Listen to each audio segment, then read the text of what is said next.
नमस्कार। कृषि समाचारों के बाद में कृषि दर्शन कार्यक्रम में आपका पुनः स्वागत है। किसान भाइयों बहनों, जैसा कि हम सभी जानते हैं, कृषि जगत एक अपार संभावनाओं का जगत है। अगर हमारे अंदर मेहनत करने का, लगन करने का जज्बा हो तो हम कुछ भी कर सकते हैं, एक नया मुकाम हासिल कर सकते हैं।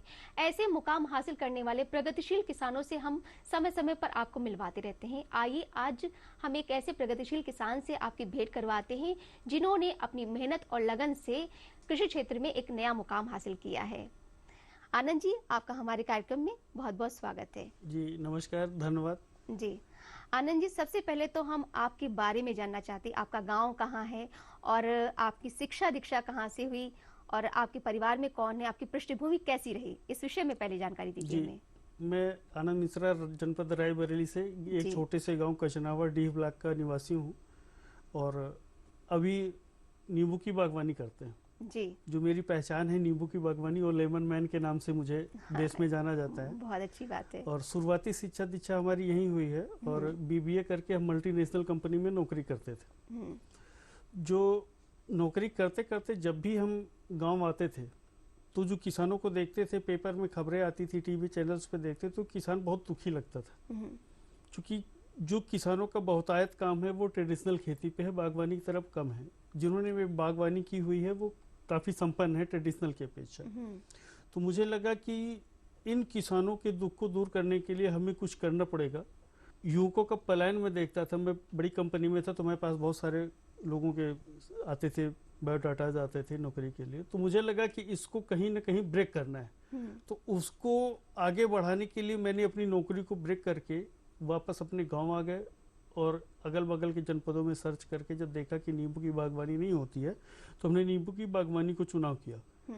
और वो दिन है और आज प्रदेश के, देश के बहुत सारे किसान मेरे संपर्क में हैं और बहुत सारे जनपदों में हमारे मार्गदर्शन में प्रेरणा से नींबू की बागवानी और अमरूद की बागवानी लगी हुई है। अच्छा, जैसे आपने जब एक मल्टीनेशनल कंपनी में जॉब छोड़ी तो परिवार का विरोध तो रहा ही होगा। जी, तो फिर कैसे आपने इसको फेस किया या सामना किया?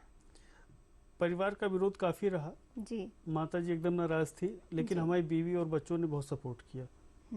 वो आज भी हमारे बच्चों का सपोर्ट मेरी वाइफ का रहता है। मेरे साथ हर मीटिंग्स में जाना, जो खेत पे काम होता है उसकी देखरेख करना। बहुत सारे किसान हमारे यहाँ पर डे आते हैं, कभी कभी 2-2 बसें भर के आ जाती हैं। तो उनके लिए चाय नाश्ते का इंतजाम जो हमारी जिम्मेदारी भी है, क्योंकि किसान बहुत दूर से आता है तो भूखा प्यासा रहता है, वो सब मेरी वाइफ करती हैं। और खेत में भी जब हमारे सहयोगी काम करते हैं, निराई गुड़ाई, फर्टिलाइजर, सिंचाई का काम करते हैं, तो हम दोनों लोग जाते हैं और देख रेख में अपने प्रॉपर ढंग से काम कराते हैं। और अभी जल्द ही हम लोग नींबू में वैल्यू एडिशन करने वाले हैं, जिसमें स्क्वैश, लेमन स्क्वैश, पिकल्स वगैरह बनने, जिसकी ट्रेनिंग कंप्लीट हो गई है, उत्तर प्रदेश सरकार के द्वारा हम लोगों को कंप्लीट कर दी गई है। तो वो विभाग हमारी वाइफ देखेंगे। कहते हैं जीवन साथी का अगर सहयोग मिल जाए तो इंसान आसमान में भी छेद कर सकता है।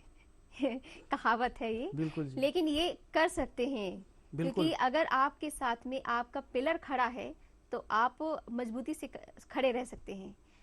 तो अच्छा, इसके अलावा जैसे आपने जब शुरुआत की तो पहली बात बताइए कि कब शुरुआत की थी और कितने रुपयों से आपने इसकी शुरुआत की थी? हमने लगभग 2016 के लास्ट में चालू किया था जी। और हमने अभी तक इन्वेस्टमेंट 12 से 14 लाख रुपए का अपनी बाग में किया हुआ। चूंकि रोल मॉडल है, ड्रिप इरिगेशन सिस्टम से लेकर के कई सारी चीजें आधुनिक टेक्नोलॉजी में लगी हुई है, तो इस वजह से काफी खर्च हो गया। हर किसान का इतना नहीं होगा। मैं किसानों को बताना चाहता हूँ कि 1 एकड़ में लगभग 300 से 400 पौधे लगेंगे, जिसमें उनका 40 से 50 हजार रुपए का इन्वेस्टमेंट वन टाइम होगा। और जो उनको अर्निंग आएगी जब बाग कंप्लीट हो जाएगी 4 साल में, तो लगभग उन्हें 3 लाख रुपए से 4 लाख रुपए जो बढ़ते हुए क्रम में 30 सालों तक मिलेगा। तो मुझे देश के किसानों से यह कहना भी है कि आपके पास जितनी भी जमीनें हैं उसके कुछ पार्ट में आप बागवानी जरूर करें, क्योंकि मौसम अपने यहाँ का उतार चढ़ाव वाला होता है, जिससे ट्रेडिशनल फसल जो है उनकी खराब हो जाती है, लेकिन बागवानी की फसल उनको सरवाइव कराएगी, क्योंकि इसको दोबारा रिपीट करके बोना नहीं पड़ेगा आपको। जी बिल्कुल। तो आपका खर्च बच जाएगा। जैसे अभी आपने कहा कि 3-4 साल बाद हमें इसका लाभ मिलता है, लेकिन उसके बाद लाभ की जो स्थिति है वो बढ़ती जाती है समय समय के साथ में। जी जी। लेकिन वो 4 साल का जो समय होता है वो अन्य किसानों के लिए, जैसे जिसकी पृष्ठभूमि अच्छी है उसके लिए तो बहुत अच्छा रहता जी, है, जी। सरप्लस हो जाता है। जी। लेकिन जिसकी पृष्ठभूमि अच्छी नहीं है उसके लिए किस तरीके की रणनीति अपनानी चाहिए कि हमारे जी। किसान भाई बहन अगर वो करना चाहे बागवानी तो क्या रणनीति अपनाएं, वो हमारे किसान भाई बहनों को बताइए। जी जी, इसीलिए हम नींबू और अमरूद दोनों की बागवानी करते हैं। जी। और नींबू की बागवानी में 4 साल में फल आएगा, और अमरूद की बागवानी में आप की साल लगाएंगे तो दूसरे साल से फल जी, आएगा। बहुत अच्छी बात है। तो जो वैरायटी मेरे पास है इसकी जी। बागवानी भी काफी पूर्व किसानों ने की हुई है, तो इससे किसान सरवाइव हो जाएगा। जब तक 4 साल वो इंतजार करेगा तब तक इधर से आपको आमदनी मिलती रहेगी। जी। और भी अच्छा आप करना चाहते हैं तो बीच में सह फसली कर सकते हैं, आप धनिया लगा सकते हैं, आप हल्दी बहुत अच्छी चलती है, हल्दी हमारे यहाँ पे लगी हुई है अभी बाद में। हल्दी की डिमांड भी बहुत ज्यादा डिमांड रहती है, और अभी जो कोरोना का टाइम है इसमें कच्ची हल्दी की डिमांड काफी बढ़ गई है। जी हाँ। लोग दूध में डाल के शाम को पीते ही पीते हैं। जी। तो सह फसली करके आप सरवाइव कर सकते हैं, और उसके साथ साथ आपकी बाग तैयार होती रहेगी। आपको एक होप है कि 4 साल बाद मेरे पास इतने पैसे लगातार आएंगे, जो आप किसी भी और फसल में आप उस तरह की होप नहीं पैदा कर सकते। जी बिल्कुल। अच्छा, तो आपने जैसे शुरुआत की थी तो शुरुआती इनकम आपकी कितनी थी?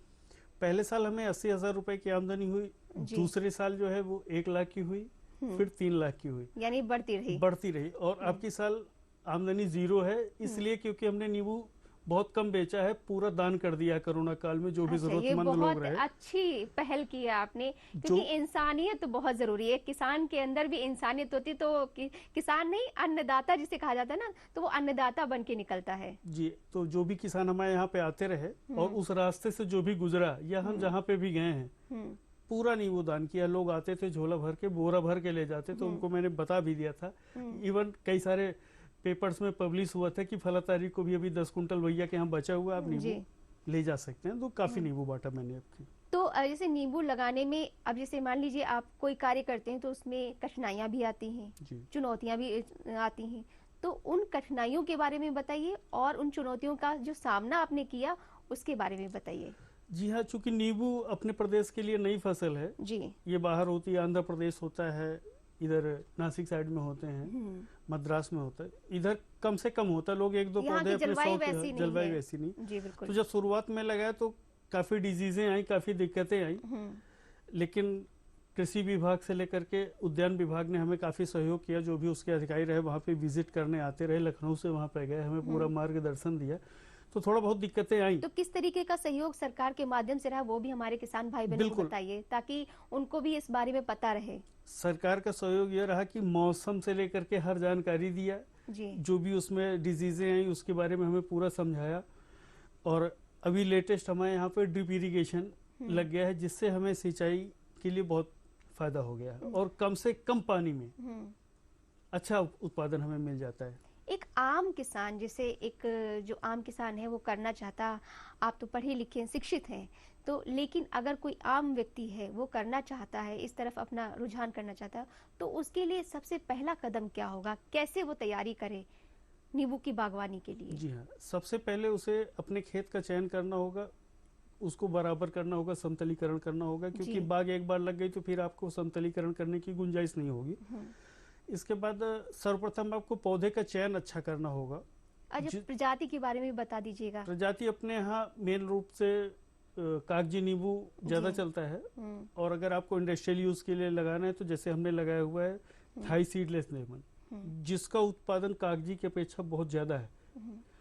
आप ये दोनों में से कोई भी वैरायटी आप लगा सकते हैं, अपनी सुविधा के अनुसार आप लगा सकते हैं और अच्छा उत्पादन मिलेगा। अच्छा, जो इसकी विधियां हैं, लगाने के बाद में क्या तैयारी करनी चाहिए, किस तरीके से उसका रखरखाव करना चाहिए, इस बारे में बता दीजिए हमारे किसान भाई बहनों को। जी हाँ, पौधे लगाने के बाद सर्वप्रथम तो उसको जिस दिन पौधा लगेगा उसी दिन आपको पानी देना है, जिससे उसकी जड़ पकड़ ले। जब वो डेवलप होने लगेगा तो उसकी खुराकें जो भी फर्टिलाइजर्स का है वो आपको देते रहना है, उसको कंटिन्यू रखना है। जब पौधा 1 से 2 साल का हो जाएगा तो आपको कैनोपी मैनेजमेंट, यानी नीचे से 2 फीट की जितनी भी ब्रांचें वो काट देनी है, 4 से 5 ब्रांच चारों तरफ रखनी है। जब 1 साल का और हो जाएगा तो फिर आप बीच वाली ब्रांच को काट देंगे, जो मेन तना है। तो ऐसे करके आप मैनेजमेंट करेंगे तो जिससे धूप और प्रकाश, हवा बराबर पौधों में मिलती रहे तो उनका उत्पादन अच्छा होता है। अच्छा, उत्पादन तो हमारे किसान भाई बहन आसानी से कर लेते हैं क्योंकि वो उसमें उनकी मेहनत लगती है, लेकिन सबसे बड़ी समस्या आती है विपणन की, बाजार की। जी। तो बाजार के लिए आपने क्या कदम उठाया, किस तरीके से उसका विपणन किया, किस तरीके से उसका मूल्य की निर्धारित किया, ये सब आप हमें बताइए। जी हाँ, ये बहुत महत्वपूर्ण मुद्दा है किसानों के लिए। जी बिल्कुल। किसान उत्पादन तो कर लेता है लेकिन उसको बेचने में दिक्कत आती जी, है। बहुत दिक्कत आती है। मैं आपको एक छोटा सा एग्जांपल देता हूँ। गेहूं 18 से 19 रुपए किलो बिकता है। जब वो बाई प्रोडक्ट में जाता है, आटा बन जाता है, तो जब आटा बनता है तो वो 22 से 24 रुपए किलो आता है, लेकिन उसी की रोटियां जब बन जाती है तो 1 किलो की रोटी 100 रुपए की बिकती है। जी बिल्कुल। तो किसान को 18 से 100 के बीच का जो डिफरेंस है, इस तरफ ले जाने की देश की सरकार की मुहिम है और हमारी भी मुहिम है। जी। हमने भी जब नींबू उत्पादन किया तो शुरुआत में बेचने में दिक्कत आई, लेकिन काउंटर्स खोले जाए, मंडी से हमारा पूरा माल व्यापारी आते हैं हमारे घर पे और लेके जाते हैं। अच्छा, आपने अभी बताया कि हमें दिक्कत आई, तो किस तरीके की दिक्कत आई वो हमारे किसान भाई बहनों को बताइए। पहले दिक्कत ज्यादा थी, मंडी में जाते थे लोग सुनते नहीं थे क्योंकि नया नया काम था इधर का, उनको बाहर का नींबू ज्यादा पसंद आता था। हाँ। लेकिन जब से केंद्र सरकार ने एक कानून बदल दिया है, ये किसान हित में जो कानून आया है, तो उसकी वजह से काफी आराम हो गया कि आप कहीं भी काउंटर से आप खुलवा दीजिए, नींबू या कोई भी फल आपके बिकना चालू हो जाएगा।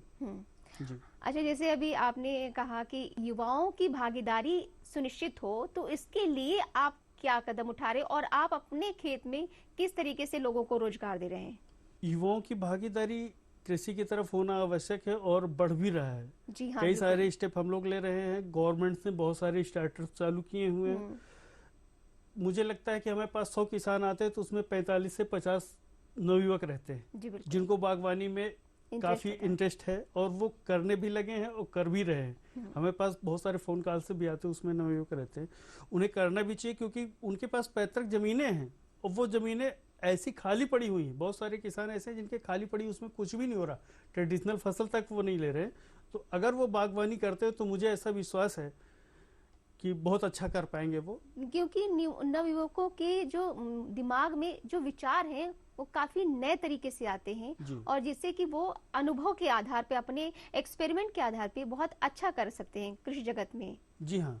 तो आप हमारे किसान भाई बहनों को किस तरीके से प्रेरणा देंगे। मैं किसान भाइयों को कहना चाहता हूँ कि आइए बागवानी करें, हमारे साथ जुड़े। देश की सरकार ने आपके लिए बहुत सारी योजनाएं लगा रखी हैं, उन योजनाओं में आप लाभ लें, बागवानी जरूर करें। आप अपने खेती के कुछ पार्ट में, मैं फिर से दोहराता हूँ कि बागवानी करना आवश्यक है। आप सरवाइव कर पाएंगे और आप आगे बढ़ पाएंगे। और कृषि को व्यापार की तरह आपको लेके चलना पड़ेगा। जब आप व्यापार की तरफ लेके चलेंगे तभी तो आप व्यापारी बनेंगे, आप आगे बढ़ पाएंगे और समाज में आपका मान प्रतिष्ठा और आप इकोनॉमिक रूप से आगे बढ़ पाएंगे। जी हाँ आनंद जी, जैसे कि हमने अपने शुरुआत में कहा था कि असीम संभावनाओं का ये विस्तार है, एक क्षेत्र है, तो ये बिल्कुल सही कहा है कि जो कृषि जगत है इसमें जितनी ज्यादा हम मेहनत और लगन दिखाएंगे उतना ही ज्यादा हमें मुनाफा मिलेगा। आपने बहुत अच्छी जानकारी हमारे किसान भाई बहनों को दी, इसके लिए बहुत बहुत धन्यवाद। तो किसान भाइयों बहनों, आपने हमारे कार्यक्रम के माध्यम से जाना कि कृषि जगत में बहुत सी संभावनाएं हैं जिससे कि आप अपनी स्थिति को बेहतर कर सकते हैं। आप अपने विचारों के माध्यम से, अपने क्रिएटिव आइडियाज के माध्यम से आप इस जगत में बहुत अच्छा नाम कमा सकते हैं। हमें उम्मीद है हमारे कार्यक्रम के माध्यम से जो जानकारी आपको मिलती रहती है समय समय पर, उससे आप भविष्य में लाभान्वित होंगे और अपनी स्थिति को बेहतर करेंगे, इस देश की अर्थव्यवस्था में अपना योगदान देंगे। इसी उम्मीद के साथ हमें अनुमति दीजिए। नमस्कार।